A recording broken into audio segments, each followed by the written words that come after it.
Academia's final Ultra Age databook is packed with tons of information directly from Horikoshi himself that answer many of the questions that remain unanswered at the end of the series, and among them we actually learn that All For One's true name was Zen Shigaraki. But Pineapple, you ask, All For One and Yoichi never knew their mother or father, so who gave him that name? Well, the story is actually darker than you think. You see, early in All For One's life, while he was still roaming the world of his brother in the beginning of the Age of Quirks, Zen heard a rumor about a fat escort who used to stand near the entrance of the Red Light District but never got any patrons. Eventually, somebody got her pregnant, but even then she would stand outside of the Thought District looking for someone to pay her and get her up out of this desperate situation. However, her rotund appearance and the way that she was always standing in the same place led to locals nicknaming her the Shigaraki Tanuki. Now, Shigaraki is an actual place in the Shiga prefecture of Japan in the West, and in real life they make these Tanuki statues that are said to bring good luck, hence the name Shigaraki Tanuki. However, one day the lady was no longer standing in her usual location, and instead, her body was found mangled by the riverside, starting rumors that some sort of abnormal monster was lurking in the area,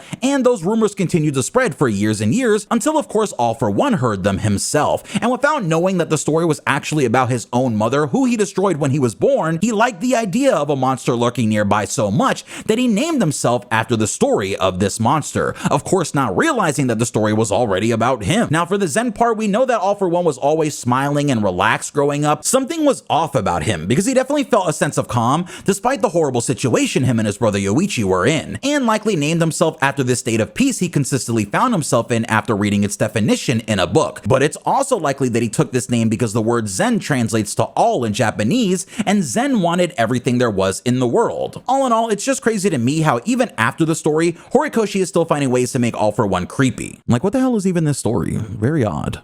My Hero